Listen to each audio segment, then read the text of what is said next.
De Flamengo, no primeiro jogo da Copa do Brasil, o Mengão venceu o Amazonas, mas placar apertado, 1-0, jogou mal, vaias do torcedor, tanto para o time e principalmente para o Tite. Agora tem o jogo de volta na casa do adversário e a pergunta que fica é a seguinte: Gabigol vai para essa viagem, deve ser relacionado. Como será a relação dele com o torcedor depois do episódio da camisa do Corinthians? E agora, hein? Nesta quarta-feira, o Flamengo entra em campo diante do Amazonas, em Manaus, pela Copa do Brasil. No primeiro confronto, vitória rubro-negra por 1-0, em um jogo que ficou marcado pelas vaias direcionadas a Tite.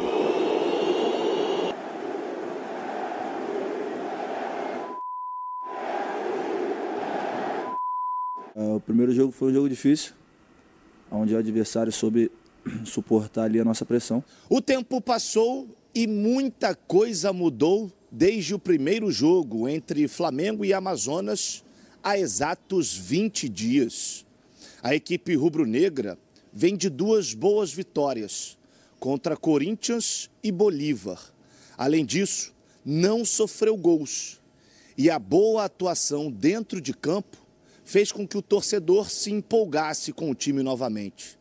Apesar do bom momento, é hora de pés no chão. A gente tenta sempre ir do nosso máximo, só que futebol a gente tem que ser realista. Hoje, às vezes, existe aquele momento ali que dá aquela oscilada, mas a gente tenta voltar aos trilhos o mais rápido possível.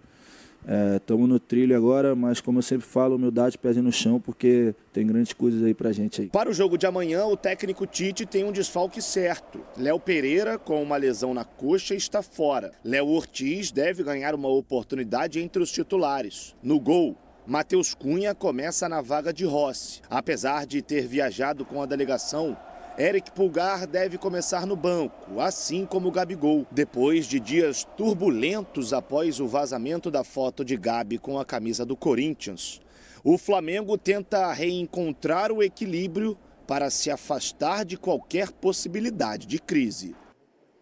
E o Tite deve estar pensando o seguinte: que legal, né? Tava tudo indo bem, 2 partidas com atuações convincentes, e agora eu vou ter que administrar mais um pepino. E a decisão do treinador, se ele vai colocar o Gabigol à disposição, o fato é que ali no banco de reservas vai ter que encarar o torcedor.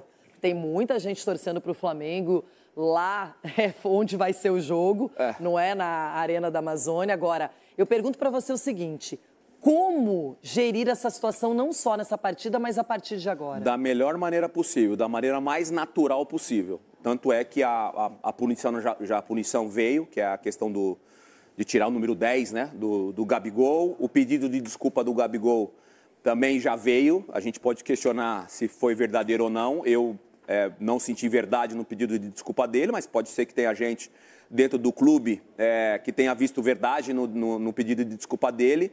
Mas eu acho que a melhor maneira do Tite, direção, enfim, Flamengo como equipe, gerenciar essa situação é agindo naturalmente.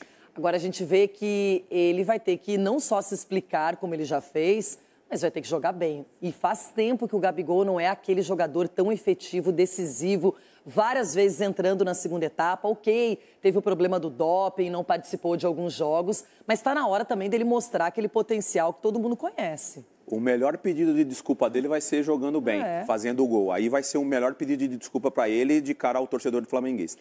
Mas vai ser interessante ver a reação da torcida com o Gabigol neste jogo de Copa do Brasil. Agora ontem o Renato, cadê? Mais uma vez o Flamengo deve se sentir em casa em Manaus. 4 meses depois, o rubro-negro é esperado no final da tarde de hoje na capital amazonense, em preparação para o jogo de volta da terceira fase da Copa do Brasil contra o Amazonas. O técnico Tite deve definir o time titular no treino de hoje, ainda no Ninho do Urubu. A principal dúvida é se Bruno Henrique e Pulgar estarão disponíveis para a partida. A zaga também pode ter mudanças importantes. Com a lesão de Léo Pereira, a dupla titular deve ser Léo Ortiz e Fabrício Bruno. Será a primeira vez da dupla que brilhou no Bragantino começar uma partida pelo rubro-negro. A bola rola na Arena da Amazônia nesta quarta-feira, às 9h30 da noite. Uma vez pra Vene Casagrande, fala daqui a pouco essa inédita dupla de zaga. Primeiro vamos lembrar os desfalques para essa partida aí.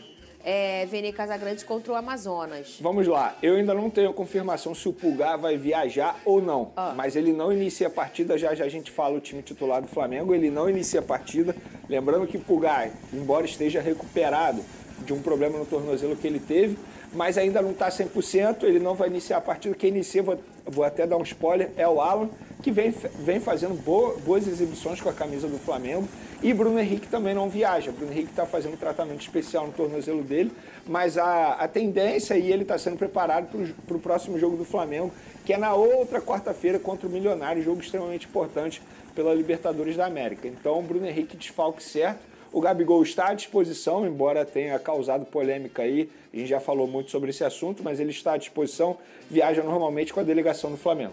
Ô, Vene, vamos segurar a escalação ou... Eu acho que a gente não devia segurar, não.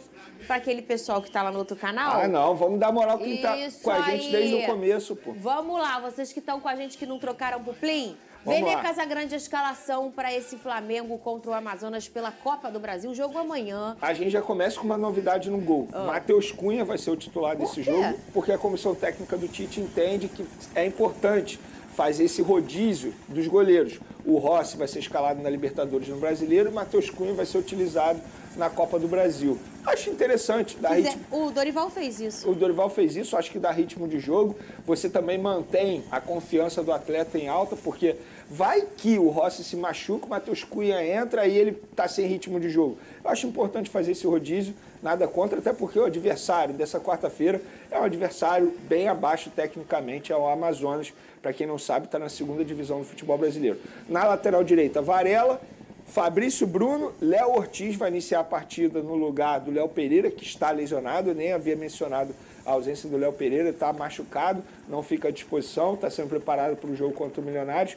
Na lateral esquerda, Ayrton Lucas, aí tem o Alan, tem o Gerson, De La Cruz, Cebolinha, Pedro e Arrascaeta, que a gente já conhece muito bem esse setor ofensivo do Flamengo aí. Você começa o programa dizendo de uma dupla inédita para começar essa partida contra o Amazonas, Vene Casagrande, e inédita com a camisa do Flamengo. Pois é verdade. É uma dupla que já jogou bastante bem no Red Bull Bragantino, né? O Fabrício Bruno e o Léo eram essa dupla lá no Red Bull, se conhecem bem, sabe como um ou outro joga.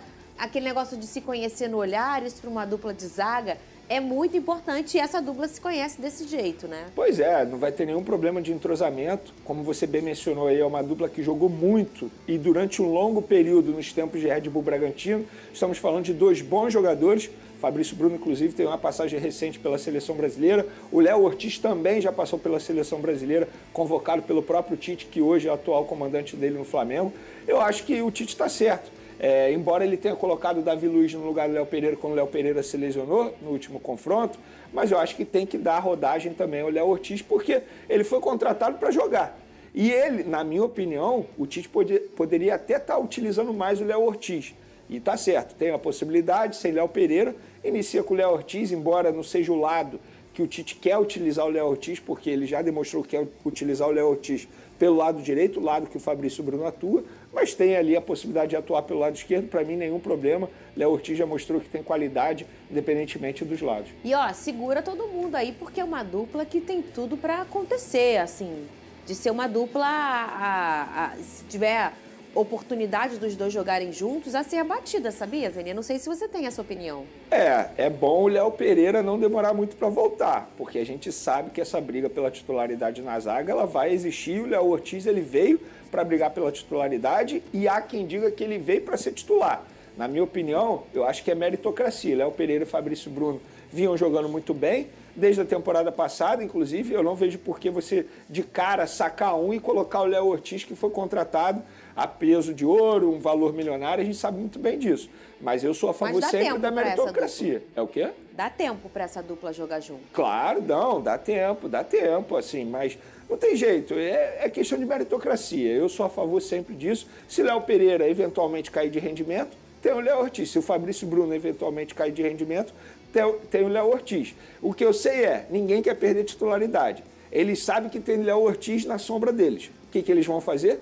jogar muita bola, porque eles não querem perder titularidade. E quem ganha com isso é o Flamengo. Agora, o assunto é Gabigol, Vene Casagrande, em relação a essa partida, ele vai para a partida normal. Relacionado normal. A punição dele foi uma questão salarial, um percentual no salário, Isso. e tá tudo certo. E também perder a camisa 10. Isso aí, para mim, foi a maior punição. Exatamente. Mas assim, esportivamente, dentro de competições, ele não foi afastado, nada disso, o Gabigol está à disposição.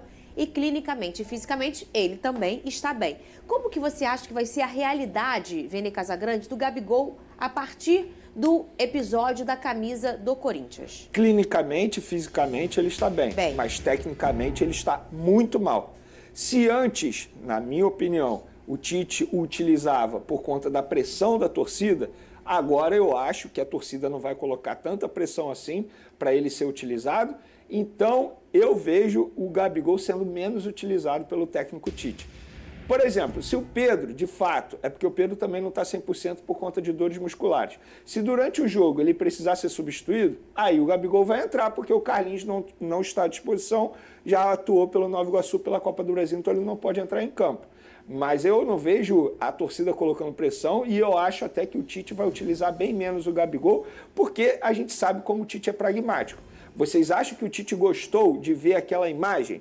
Não o fato de ter botado a camisa, vamos lá, esquece a camisa, mas o fato de o jogador que está muito abaixo tecnicamente e fisicamente dos demais jogadores, sem ritmo de jogo, e mesmo sendo uma folga, está envolvido numa festa com muita bebida, inclusive o pessoal estava com sede naquele dia, né? Porque ele falou que era pouca gente. Sabe por quê? Porque estava tendo rodízio de sal grosso. É isso. Então, assim, eu vejo o seguinte, o Tite não gostou nem um pouco disso, isso é até informação, a comissão técnica também não gostou nem um pouco. Eu acho que o Gabigol vai ser muito menos utilizado agora. Inclusive, há quem peça o afastamento dele. Eu acho que punição maior para o Gabigol... Qual será? Sabe qual vai ser? Qual? Ele ser relacionado, vai entrar no bonde do aquece, mas não entra no jogo, e depois do jogo vai ter que ficar dando piquezinho, porque a gente sabe que os jogadores que não atuam, após a partida, ficam dando piquezinho. Aquilo ali vai mexer demais com o Gabigol, a gente sabe disso. Naquele piquezinho, Vene Casagrande, imagina, na tela aqui, tem aí... Quase meia-noite ele dando piquezinho. Lá em Manaus. O Gabigol... O Flamengo obtém reajuste de maior patrocinador e se aproxima do Corinthians. Fala Nação Rubro-Negra. Para vocês que querem ficar sempre atualizados com as notícias do Flamengo, já se inscreve no canal e fortalece com um like. O Flamengo e a Piché chegaram a um novo acordo para reajustar o patrocínio master do clube. O novo contrato representa um aumento de 45 milhões de reais em 2 anos comparado ao anterior. Assim, o valor total se aproximou do que o Corinthians conseguiu com a Vaidbet. Para 2024 e 2025, o contrato entre Flamengo e Piché, acordado no ano passado, era de 85 milhões de reais por ano. Porém, devido a vários clubes fecharem contratos elevados, o mercado sofreu uma inflação. O principal contrato foi o do Corinthians, que fechou 120 milhões de reais com a Vaidbet. Com esse cenário, o Flamengo foi abordado por outras empresas e levou a questão a Piché, solicitando um reajuste. As negociações avançaram desde a semana passada, mas os valores finais ainda estavam sendo discutidos. No fim, foi decidido que o contrato será de 105 milhões de reais em 2024, com efeito retroativo. Em 2025, o valor subirá para 110 milhões de reais, ficando mais próximo do valor obtido pelo Corinthians. Em troca, o Flamengo concedeu a Piché a opção de renovar o contrato por mais 2 anos, 2026 e 2027, com valores já definidos. Nessa renovação, a empresa terá que pagar 125 milhões de reais por cada ano. Contudo, essa renovação é opcional para a casa de apostas, não obrigatória. E aí, torcedor do Flamengo, o que vocês acharam desse novo acordo do Mengão? Deixem sua opinião nos comentários abaixo. Nação, vou ficando por aqui. Mais tarde eu volto com mais novidades sobre o Mengão. Não se esqueçam de deixar o like e se inscrever no canal. Até a próxima!